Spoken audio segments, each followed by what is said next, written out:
वह अनामिका जिसके दोनों सिरे खुले होते हैं, वह अनामिका या वायु स्तंभ जिसके दोनों सिरे खुले हुए हैं। दोनों सिरे खुले हुए हैं।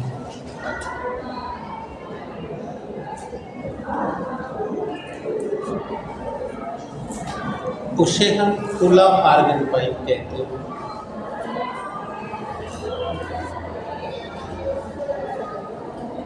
जैसे आप ये देखिए, लगता है और इसमें हवा भरी हुई है, ये सिरा भी खुला है, ये सिरा भी खुला है। तो बोलो इसे क्या बोलिएगा? खुला यानी खुला ऑर्गन पाइप। अब अगर इसका एक सिरा बंद कर दें, पाइप खुला है। Yes sir. जैसे हमने कैप पर पढ़ा। Yes sir. और पंप के होने बंद। Yes sir. और यदि नलिका का एक सिरा बंद हो और एक सिरा खुला हो,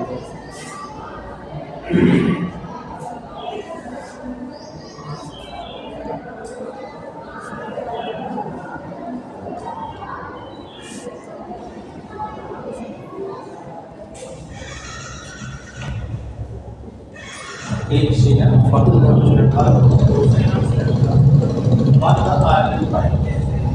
जैसे अभी आप चित्र में देखिए, एक सिरा बंद कर दिया और एक सिरा खुला हुआ है। तो एट दिस मोमेंट ये आपका हो गया बंद ऑर्गन पाइप, यानी आप लोग के पेन का कैप। यस, देखिए एक सिरे से बंद है ना? Yes sir. एक सिरे से खुला है, तो उसे क्या कहना चाहिए? बंद ऑर्गन पाइप। Yes sir. इसमें तो कोई कठिनाई नहीं। No sir. अब इसको पढ़ने के लिए अब हम लोग 4 भौतिक राशियों को पहले सीखेंगे, फिर इसको पढ़ना शुरू करेंगे। वो कौन सी राशि है? और आप लोग हेडिंग डालें 16 मूल स्वर, अधिस्वर और शरणार्थी। देखिए इंग्लिश में लिख रहा हूँ तो फंडामेंटल टोन,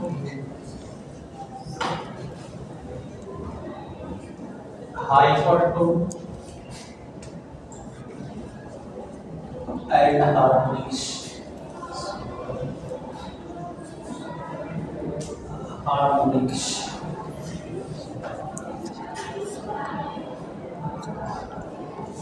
ओके। तो ये 4 शब्द आइए सुने। इन 4 में से तो 3 आप कभी नहीं सुने, लेकिन ये पहला वाला लगभग सुने होंगे, बड़ा सुर में गा रहा है। Yes sir. ये उसका स्वर बड़ा अच्छा है, ये सब सुनते हैं। Yes sir. और हम इसमें एक शब्द और जोड़ लेंगे, शोर क्या होता है। Yes sir. तो उसी में का शब्द और जोड़ लीजिए, शोर। शोर यानी नॉइज।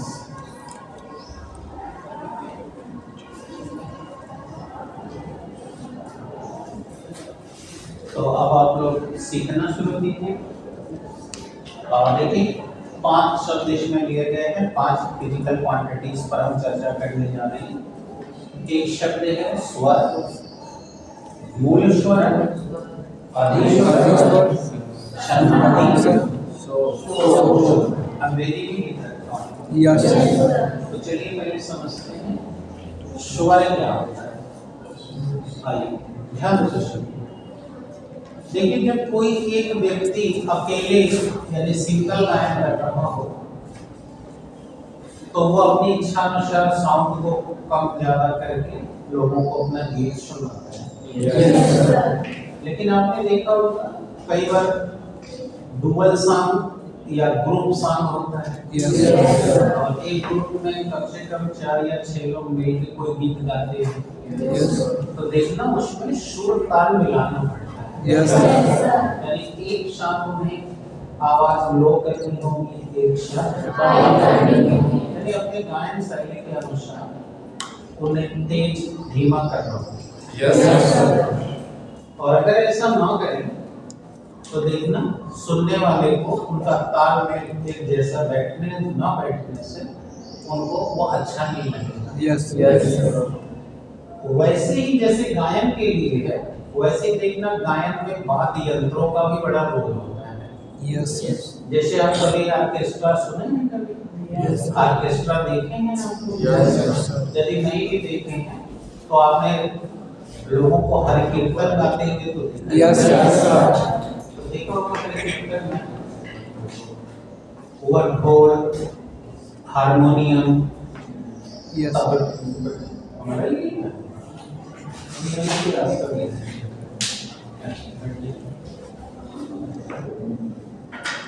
देखिए समझ आ रहा है बेटा? यस सर हाँ, जो देखे हो के वही बोलना, क्योंकि जो तुम देखे हो कि मैं वहीं से एक्सपेरिमेंट या उदाहरण दूंगा। यस सर तो आप देखना ढोल है, तबला है, हारमोनियम है, झाल है, ये सब लेकर के लोग गाते हैं हर कीर्तन। यस सर तो देखना जो शुरू करते हैं तो शुरू करने से पहले हारमोनियम वाला एक साउंड निकालता है और उसी के साउंड से तबला है, ढोलक है, वो अपना कसता है। यस सर और जब उनके सुर ताल मैच हो जाते हैं तब वो लोग गाना बजाना शुरू करते हैं। और तब आप कहते हैं बड़ी बढ़िया बजा रहे हैं। लेकिन अब इसी से हमारा स्वर पैदा होगा यस कि जब कई ध्वनियां मतलब वाद्य यंत्रों से या स्वर यंत्रों से कई ध्वनियां उत्पन्न हो रही हों और सबकी ध्वनि आपस में लगभग एक जैसी हो जाए, यानी समान हो जाए, तो उस ध्वनि को हम कहते हैं स्वर, यानी कि जोड़। बाकी बात समझ? कोई डाउट? नो सर और अगर सबकी ध्वनि की आवृत्तियां अलग अलग हो जाएं तब वो स्वर नहीं है, शोर है। शोर। यस सर जैसे आप अभी बगल के आया क्लास में, तो मैंने देखा बगल की क्लास में जितने बच्चे हैं, आई डोंट नो कौन सा क्लास है, लेकिन वो जो भी बच्चे हैं उसमें गर्ल्स बॉयज दोनों हैं। और अभी हमने कुछ दिन पहले ही आपको डायमीटर का खेल समझाया। यस सर तो उसमें जितनी लड़कियां हैं सबकी फ्रीक्वेंसी हाई है, यस जितने लड़के हैं उनकी फ्रीक्वेंसी कम है, वॉइस ज्यादा है। यस और वो जितने बच्चे बोल रहे हैं, इस समय टीचर नहीं है इसलिए कोई धीमे बोल रहा है, कोई तेज बोल रहा है, कोई खूब खुश होकर कुछ जोर जोर से बोल रहा है।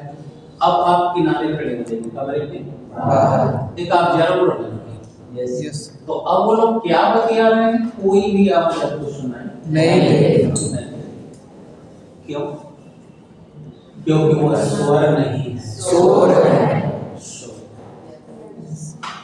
अब गया दिमाग में आपके? यस तो जब इन विभिन्न आवृत्तियों की ध्वनियां निकलती है तब उस ध्वनि को हम शोर कहते हैं। और जितनी ध्वनि उत्पन्न हो रही है अगर सबकी आवृत्तियां एक जैसी हैं, समान है उसे स्वर कहते हैं। तो वो स्वर है। यस जैसे सारे बच्चे एक ताल में एक लय में मिला के बोले तो क्या हो जाएगा, स्वर। जैसे आप लोग बोल रहे हैं यस सर, तो सभी लोग एक जैसा बोले तो बाहर भी समझ जाएगा कोई कि ये लोग यस सर कह रहे हैं। यस अब इसी में कोई धीमे बोले कोई तेज बोले तो बाहर में ये नहीं सुनाई देगा कि यस सर बोल रहे हैं, खाली शोर। यस सर उम्मीद है आप पहुंच गए। यस सर अभी कोई डाउट? नो सर जानते शोर क्या है और स्वर क्या है? स्वर क्या है? यस अब इसी को कुछ लोग देहातों में अपनी भाषा में इसको बना लेते हैं, कहते हैं सुर है, सुर नहीं है ना असुर है। यस स्वर है। That's it. Yes, sir. Definition confirm हो? यस सर कि जब किसी भी यंत्र से उत्पन्न होने वाली ध्वनियां की आवृत्तियां समान हैं, तो उसे हम स्वर कहते हैं। और भिन्न भिन्न तो शोर कहते हैं। यदि उत्पन्न होने वाली ध्वनियों की आवृत्तियां समान हो तो उसे हम स्वर कहते हैं। If the frequency of produced sound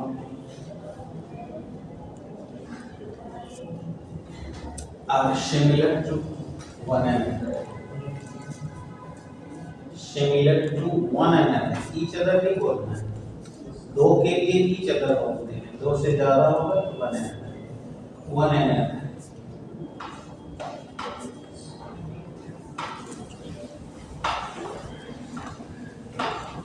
जैसे आपको बोले ना कि गाना आपने सुना होगा, हम बने तुम बने एक दूजे, अगर उसको इंग्लिश में ट्रांसलेट करोगे तो भी हो जाएगा कि we are made for each other. और हम तुम लोगों से कहें कि हम और तुम एक दूसरे के लिए बने हैं, तो यहाँ तुम एक नहीं हो, कई बच्चे हो। यस और हम तो अकेले हो, तो अब हमारे लिए तुम लोग जो है ईच अदर नहीं हो, वन है। Yes sir. तो ये आप देखते हैं। तो यहाँ हमने कहा कि हुए क्या लिखे थे are similar to one another, so this is called tone। तुम लोग भी लिखिए, उसे स्वर कहते हैं। Yes sir. हुआ बेटा? यस। और जब क्या हो जाएगी भिन्न भिन्न, तब क्या हो जाएगा सो। और यदि वो भिन्न भिन्न, यदि वह भिन्न भिन्न तो इन आवृत्तियों के समूह को शोर कहते हैं। शोर कहते हैं। And if they are variable to one another,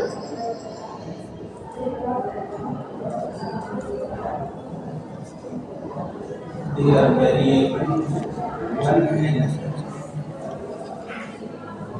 so this is called noise। ठीक है? तो बेटा ये था noise and tone। अब हम आपको दो उस किनारे इस किनारे वालों से परिचय कराएंगे। Yes sir. अधि और मूल स्वर। मूल स्वर क्या है, अधि स्वर क्या है, तो दिस 3 पॉइंट पहले तो नाम से सीखना, क्योंकि अब इसी का मैं यूज करने वाला हूं। देखो, मान लो हमारे पास कई वाद्य यंत्र हैं और हम सब बच्चे लोग मिलके वाद्य यंत्र की कंपनी फॉर्म किए हैं। अब इसमें ढोलक, हारमोनियम, वायलिन, बैंजो, बांसुरी आदि बजाई जाती है। तो अब इसमें 200 hertz, 300 hertz, 400 hertz, 600 hertz, 500 hertz, 800 hertz की भिन्न भिन्न ध्वनि पैदा होती है।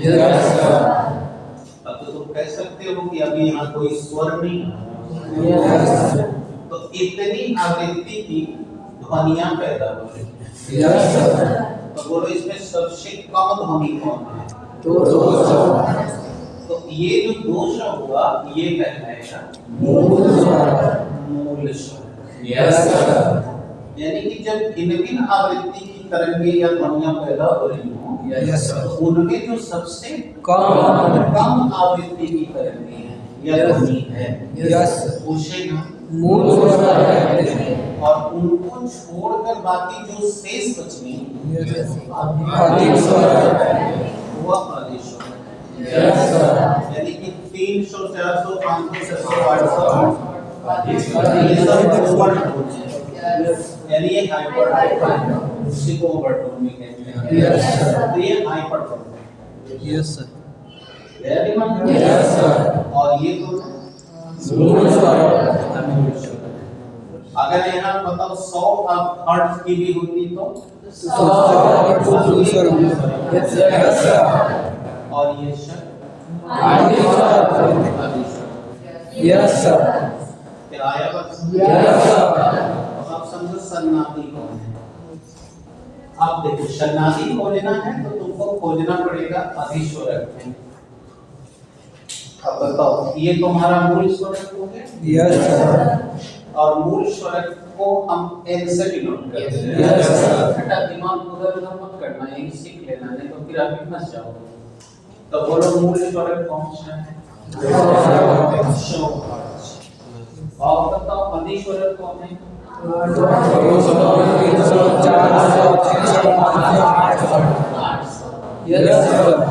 तो अब तुमको सन्नाटी जानने के लिए ये देखना है कि इन अधिस्वरकों में से कौन सा स्वर मूल स्वर का पूर्ण गुणज है। शब्द को फिर से सुनो।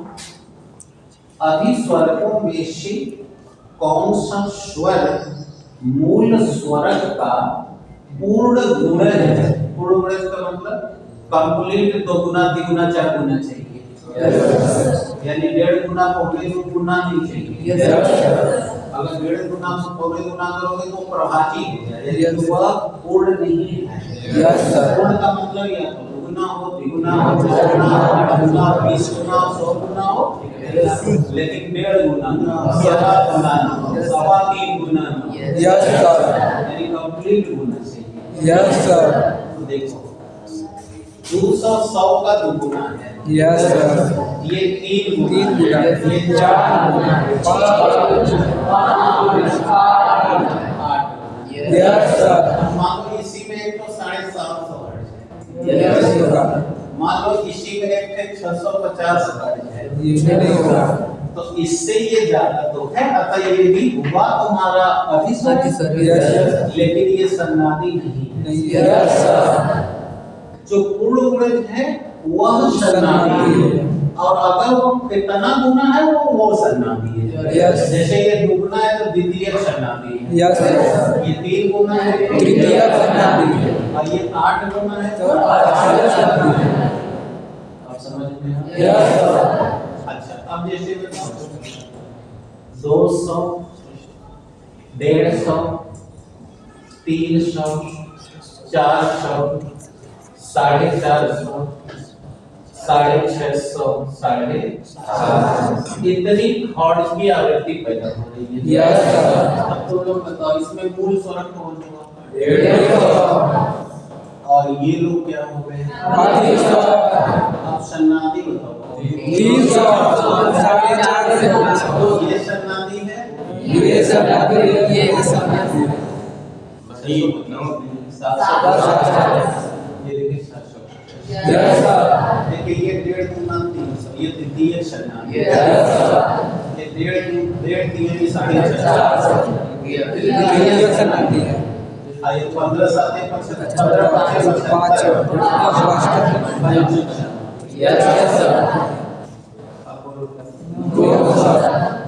शब्द क्लियर हो गया?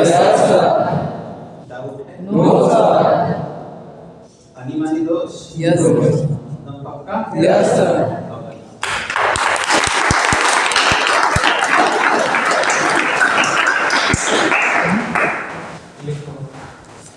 जब भिन्न ध्वनि की भिन्न आवृत्ति की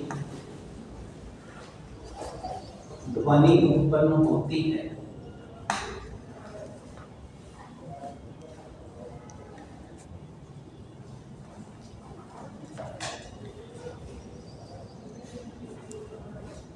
ध्वनि उत्पन्न होती है, तो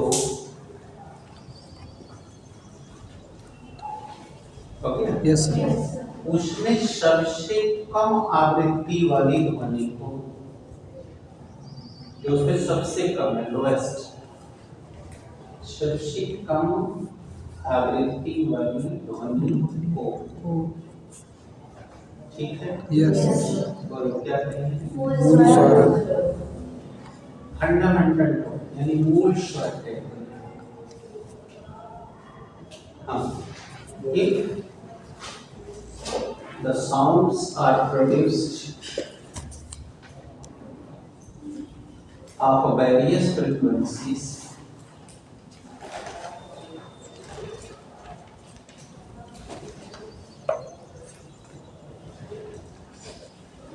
then the lowest frequency of sound is called fundamental. Yes. अब तुम्हें अगर 100 शॉर्टकट बोलना है तो सीधे कह सकते हो, lowest frequency sound is called fundamental Yes, sir. अब उसको छोड़कर बाकी सब क्या नहीं है? अधिक स्वर इसे छोड़कर अन्य आवृत्तियों को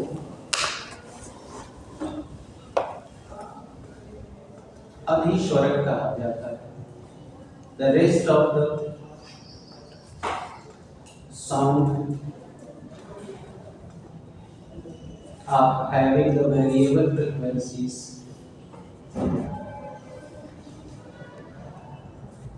are called hypertone. ओके अब सनाही जो खोजना है वो कहाँ खोजना है? अधिस्वरक। तो वो अब कैसे बोलोगे? अधिस्वरक में से वह आवृत्ति जो मूल स्वरक की पूर्ण गुणज आ गया। Yes, sir. अधिस्वरकों में वह आवृत्ति जो मूल स्वरक की पूर्ण गुणज हो।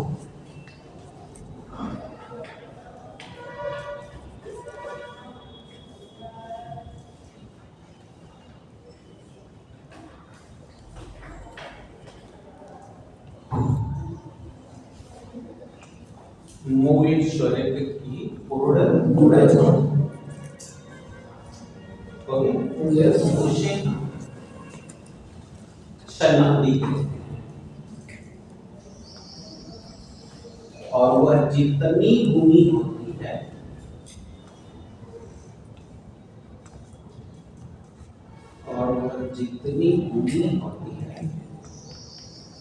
वह वही शनादी कही जाती है। वही शनादी कहीं चलता जैसे गुणी है तो द्वितीय शनादी, तीन गुणी है तो तृतीय शनादी, मतलब समझ गए? हाँ बिल्कुल।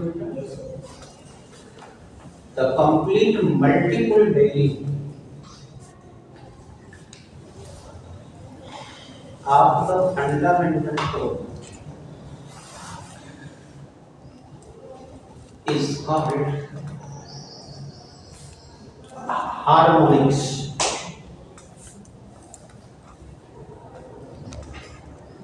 Is called harmonics. How many times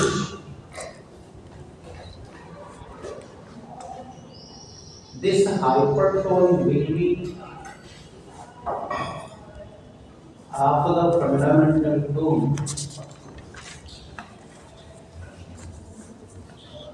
is named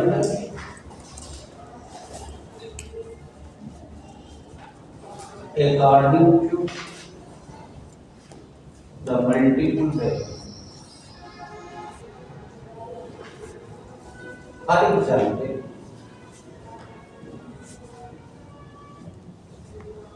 if it is 2 times,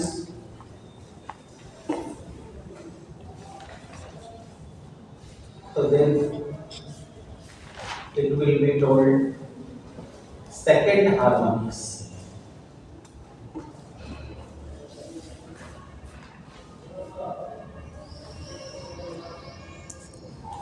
And 3 times, so then it will be called third harmonics. Like so चाहे तो लिख लो like so। हाँ बेटा समझ गए? अगर वो मूल स्वरक की दुगुनी है तो द्वितीय शनादी है, 3 गुनी है तो तृतीय शनादी, 4 गुनी है चतुर्थ शनादी तो अब ये जो टर्म्स लिखे हुए हैं सब कंफर्म हो गए? Yes, sir. अब हो गए तो चलिए उसको पढ़ लेते हैं। तो पहले हम बंद आर्गन पाइप में ले रहे हैं। कहाँ? बंद आर्गन पाइप।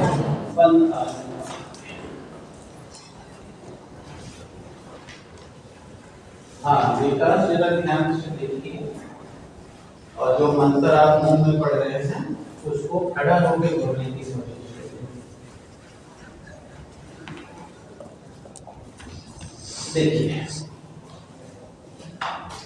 हमने आपसे सवाल उठाया था कि सारे वाद्य यंत्र खुले आर्गन पाइप के ही क्यों बनाए गए? Yes, sir. दूसरा सवाल मैंने उठाया था कि चुड़ैल का रहस्य क्या है? Yes, sir. बांस में से आवाज कैसी आती है? Yes, sir. या फिर आप किसी भी शांत कमरे में हो या कोई कमरा शांत सुनसान पड़ा हो और उसमें कोई साउंड आ जाए तो आप अचानक डर क्यों जाते हो?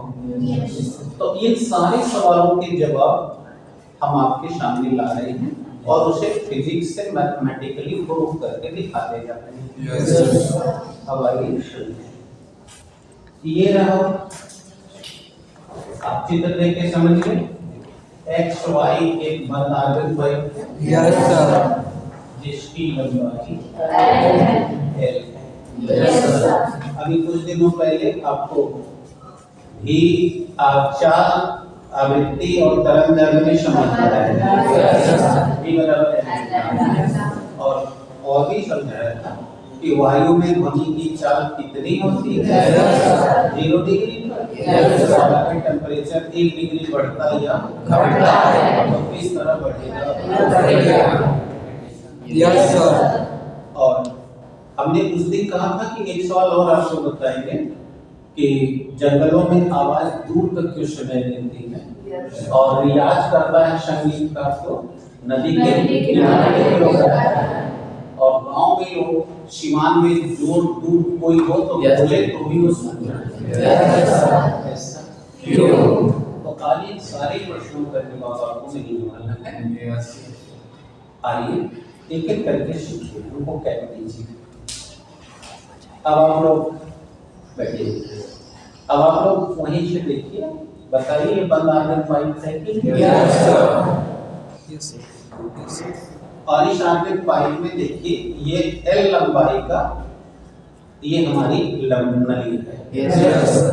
अब हम अभी बताए कि पहले आपको जो ध्वनि पैदा करनी है वो ध्वनि सबसे कम आवृत्ति की करनी है। Yes, sir. और वो वाली कहलाएगी खंडा।